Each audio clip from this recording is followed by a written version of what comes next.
Okay, perfect. Yay. Thank you so much for coming. I've got some fun stuff today. I feel like this one goes, the questions are actually quite similar, even though they seem different on the surface. What we're going to talk about today, the two questions are, how can I stand up for myself when I'm regularly asked to do non-promotable work? That's question one. And then question two is, how do I navigate being a people pleaser? And they're actually quite similar in like the what's going on with your nervous system, but I'm treating them as separate because I think there's some nuances in there that are really important, but I thought it would be kind of cool to put them in the same sort of grouping. So why are we here? Well, because it's not just you.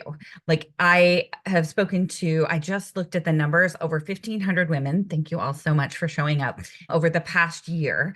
And I see this set of problems come up over and over and over again around perfectionism and burnout, setting and maintaining boundaries, finding and using your voice, and then how to get it all done and still have a life, right?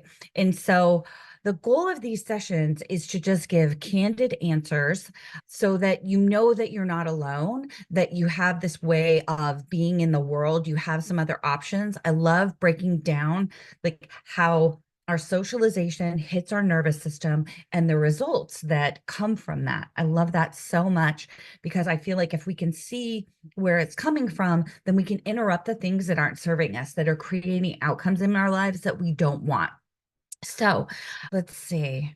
All right, we covered the questions today. Oh, so me. So sorry, I'm a little off. I'm going to be a little off today. I'm just warning you. I've been doing this hip hop dance performance workshop and it is like exhausted my brain. I don't know why. It should just be my body that's exhausted, but my brain is super tired too. So we're going to get through this today though, and I'm going to deliver. All right. So if you haven't met me or you're new to kind of the work that I do, I'm Gretchen DeKnikker. I'm the co-founder and CEO or founder. I love co-founder. The founder and CEO of Unbound and Unbothered, which is career coaching for people who feel stuck, stifled, or at a crossroads, who are looking to ditch the stress and exhaustion and start living a life with ease and fall back in love with their lives and their career. So um, I burned out in 2017. I'd been in tech for about 20 years at the time. I'd been digging deeper and deeper and deeper. And I finally just kind of hit rock bottom. And I started running an organization for women in tech, which really helped me feed my soul. And then COVID hit, and I thought, oh, I should get a real job and go back into a super early stage startup, which is where I'd spent most of my career. And that was a disaster. And I was just trying to make it a year. And I ended up hiring a coach. And it kind of brought together like everything that I'd been like, it felt like my whole career had led up to that point, right? Like my formal and informal gender and ethnic studies, along with running the organization for women in tech and really understanding like what women were facing in the workplace. And then the coaching element where we can really work to shift your mindset. And so all the changes that came into my life, particularly in my relationship with myself, but definitely what I hired her to do, which was to build a better relationship with my career, as well as like, people in my life. Like all of that transformation was so great that I was like, this is what I'm going to do. So that's what brings me here today. Okay, quick housekeeping links. So we do these every other week. We've got a masterclass coming up. It's not until like, I think, wait, what day? The 19th of next month. So maybe Amy, you can drop the link to that, at least in the Zoom. And then if you're watching on the replay, I'll try to remember to drop it in the comments or go to my website at unboundandunbothered.com, where we're going to do a mastering self-advocacy and navigating with confidence masterclass. So that's coming up on the 19th. I think, I'm not going to guess the time. I think it's at 11 a.m. Pacific. I'm pretty sure, but you can double check that when you register. But you should come to that. That one's going to be really, really awesome. It's one of my most popular talks when I deliver them at the Women's Employee Resource Groups. So if you haven't seen it, which you wouldn't have, then come. It'll be fun. Okay. So comments, drop them in the chat. I won't be able to see them on the live stream, but Amy can maybe monitor those. But definitely drop them in the Zoom link here if you're here with me live. I love to get everything going. And then that was, I don't remember which side, the little thing is on in the live, but in one of these directions, there's a link to join the Zoom. And then we also have a document where you can add your name and do an ask and offer, because what we really want to do is create these to be, the what happens in the second part of this, if you're on the Zoom, is we have live networking. So not only are we talking about all the questions that folks ask when we get together, but then you can start building that community of folks that are going through the same sort of things that you are. Like, that's such an important aspect of this work also. Okay. Well, the housekeeping is done. All right, let's get into the meat. So question one is, how can I stand up for myself when I'm regularly asked to do non-promotable work? So we're going to break it down of like, this is how your nervous system, like thinking about the fight, flight, freeze, or fawn response, like how that is triggered by thoughts that we have. And a lot of them are ones we don't even realize we're having, that have a lot to do with being socialized as female.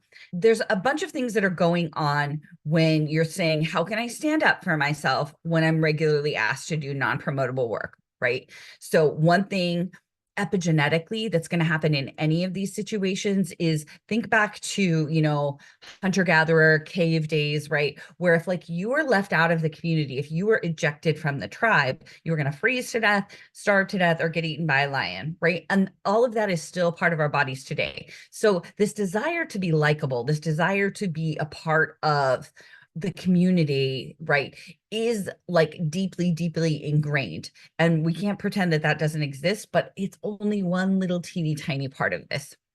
So when we're talking about what sort of nervous system responses are going on in this situation where you're worried, when you're trying to figure out, how do I stand up for myself when I'm asked to do non-promotable work? So first, there's a fawn response that's going on, right? This is people pleasing. So I'm saying FAWN, fawn response. And people pleasing obviously is prioritizing everyone else's needs above your own, right?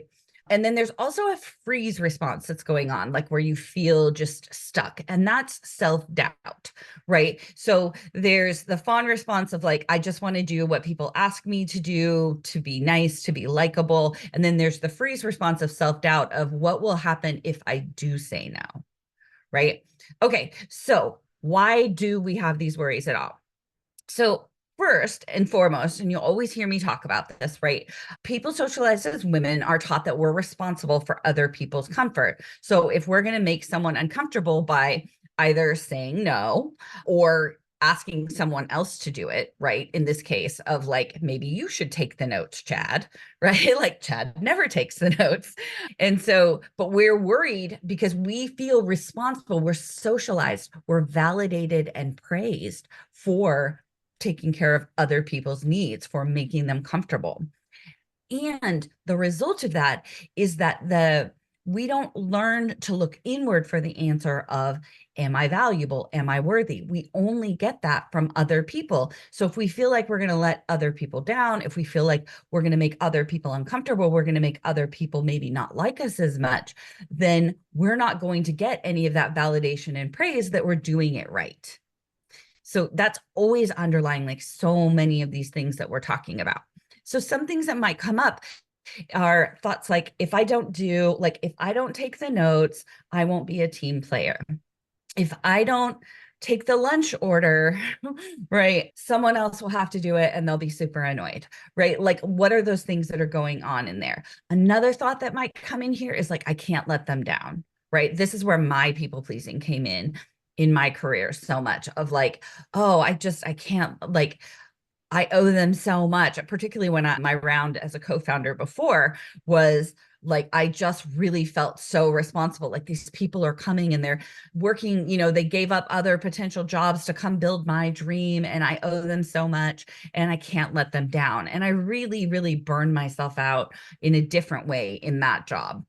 Or someone else will have to do it, right? And they'll not enjoy it. And that'll be terrible for them. And I don't want them to feel bad, right? So I'm just going to do it, right? It's, a lot of times it's like, it's easier to just do it than to say no.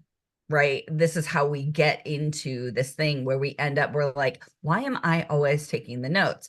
Because it's not just that I take the notes in the meeting, it's that everybody else gets to go back to their desk and start doing promotable work. And I go back to my desk and type up the notes and send them out to everybody, right? Like it's not just the labor during the meeting of taking the notes, but it's everything that's happening afterwards and the opportunity cost of those actions. That's why it's really, really important that we start distributing the non-promotable tasks, right? Like we are not uniquely qualified. We don't have a particular chromosome or anything in our DNA that says I'm better at taking notes, or I should plan the happy hour, or I'm good at taking lunch orders, or whatever all of the things are that we end up doing, right? Oh, I'll plan the offsite, right? All of the, like, there's no particular, like anything between, no gender has like any sort of special skill when it comes to those sorts of things. Okay, so what are the feelings that we're having when this is happening? So there's a fear element. We're afraid of what other people will think, right? It's back to that. I'm afraid that they're not going to like me. I'm afraid that they're going to think poorly of me. I'm afraid they're going to think I'm selfish, right? And that when we start thinking about the selfish part, we also start thinking about guilt.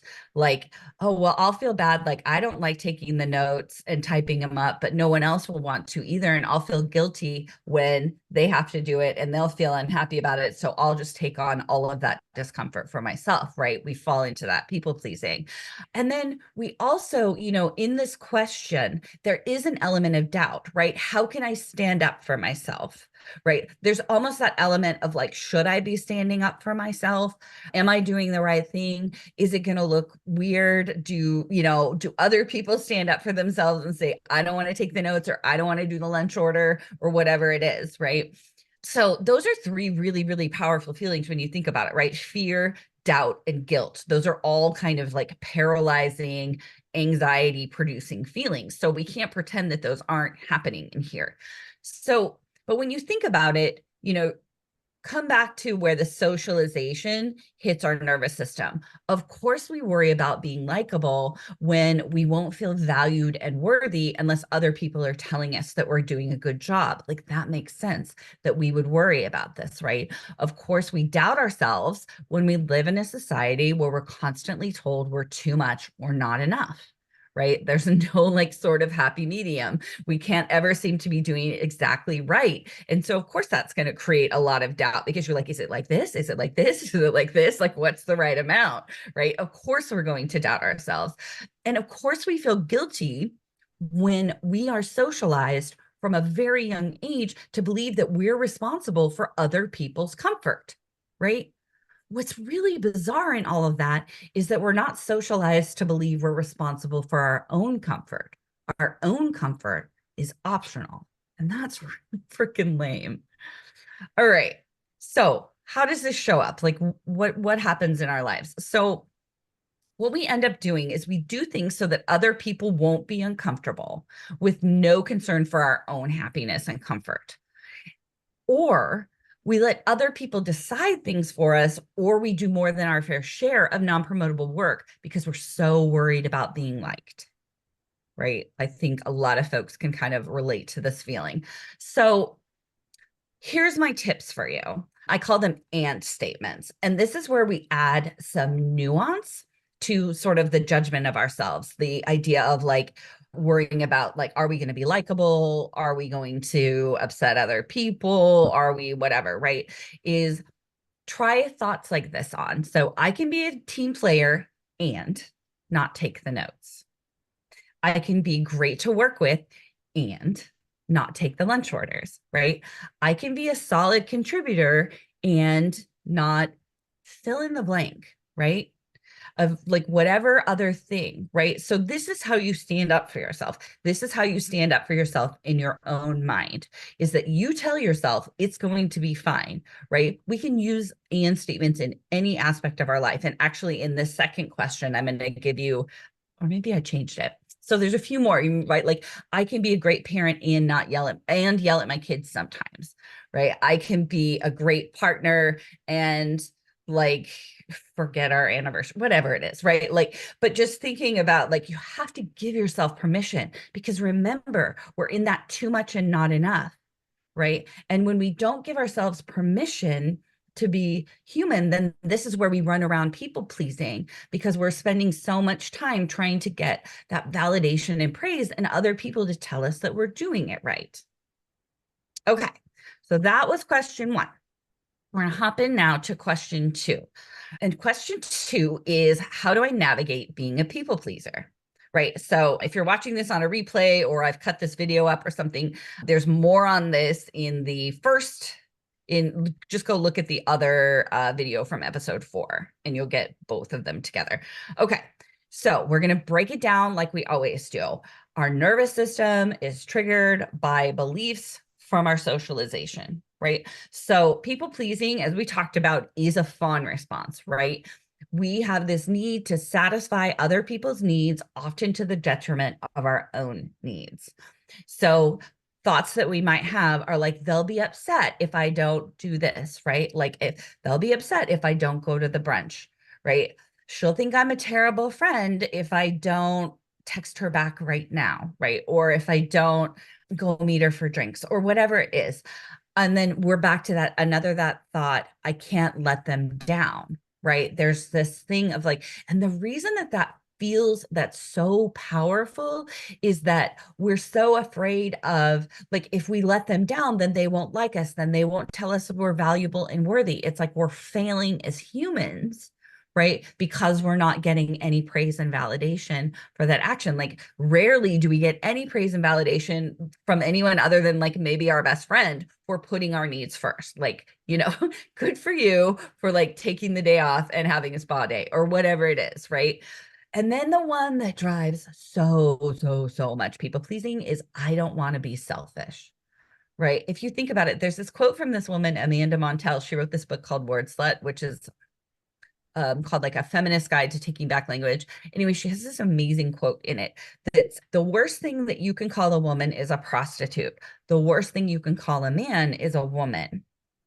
But I think if unscientifically, we're going to guess, if the second worst thing that we were going to call a woman after a prostitute is selfish, and I would honestly say for a lot of women, right? Because sex work is work, for like, that's work. But like, being called selfish, right? It just feels like you're like failing as a human. And this is what drives so much people pleasing. All right. So what's going on with our socialization? Well, one, I'm going to say something that's kind of unpopular. People pleasers are liars. They're showing up as someone that they aren't. And they're depriving the world of allowing us to love them exactly as they are. So if you're people pleasing to keep people liking you, they don't even like you. They just like the version of you that shows up and does shit for them. So when we're thinking about this, right, when we're taking responsibility for other people's feelings because we fear being seen as selfish, because there's no validation and praise for putting our needs first, then we can also like tie this in with perfectionism, where we're trying so hard to always get that little cookie, right? Like that little validation cookie all the time, right? And all of this, it's just so unfair. It's so unfair to the people who don't get to love the people-pleasing person exactly as they are, but also for the people pleaser to not be loved for who they are. Right. And so we often think of like people pleasing as like, well, everybody will like me, but they don't like you. They just like the version of you that you're pretending to be, and they don't get the opportunity to love you exactly the way that you are, which is awesome. But there's that fear of like, if people see who I really am, right? But remember the title of this whole series, it's not just you. You're not the only person with these fears, right? So that's my encouragement to like stop the people pleasing sometimes. Okay. So, but what are the feelings that are coming up? So the feelings that are driving this is just a constant low key with like spikes, right? Low key worry and anxiety of how other people are feeling, that you've forgotten something, that you're falling short, that you missed something, right? Like it's just this constant, like, what's going on? Like I definitely see this with my friends when their children were younger, of just, it was just constantly like, what am I missing? What am I missing? Right? Like this inability to kind of sit still and be present in anything, because it was just like, because young children have like, they're just like a bottomless pit of needs. They're adorable, but they really need a lot, right? And you could just see that like worry and anxiety and how exhausting that was over time. Okay, so why do these behaviors happen? Well, one, of course, we worry if we're doing it wrong, because we constantly get these messages that we're doing it wrong, right? Like look at any message from Cosmo, right? Of like, we're not in bed right, we don't weigh the right amount, we're too old or we're too young or like whatever that is, right? And so of course we're going to be worried about it. Like, if you put patriarchy and capitalism together, you get self-doubt. And our self-doubt is so profoundly profitable. And then of course we're anxious and exhausted because other people's needs are absolutely endless, right? Especially small humans. And of course, we worry about being selfish because we're worried that we're going to be left out alone and unloved, right? Like all of these behaviors make sense. Like people pleasing is a survival technique, right? All of these, the fight, flight, freeze, and fawn responses, they're literally survival techniques. But we want to switch when it's not serving us, when we're people pleasing to the point of our own detriment, right? That's when we want to look at it. But people pleasing in general, like I people please my mom. There's no like sort of, I don't mind the outcomes, right? It's a way to just keep things running smoothly. Like there's no problem with that. I don't have a problem with how that's showing up. I don't feel like I'm doing it to my detriment, right? But there's so many ways that we can people please to our own detriment.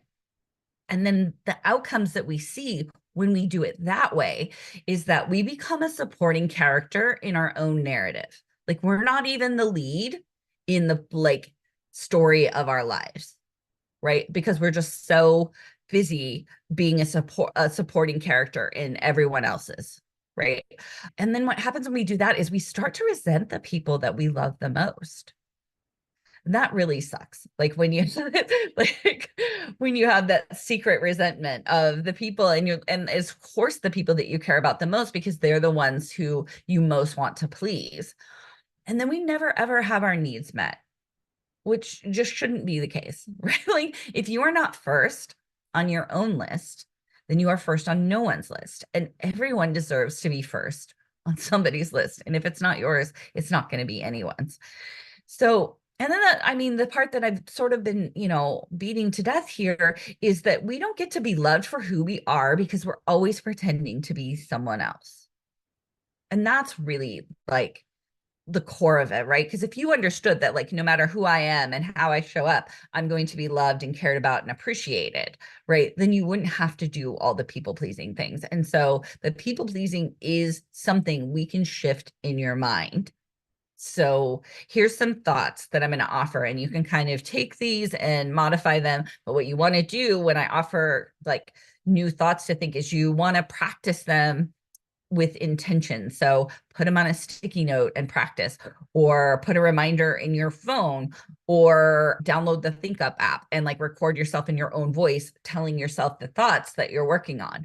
So these are the 4 that, or 5, I guess, that I'm going to offer you that, but feel free to play around with them and find with something that like creates relief in your body. Okay, so here we go.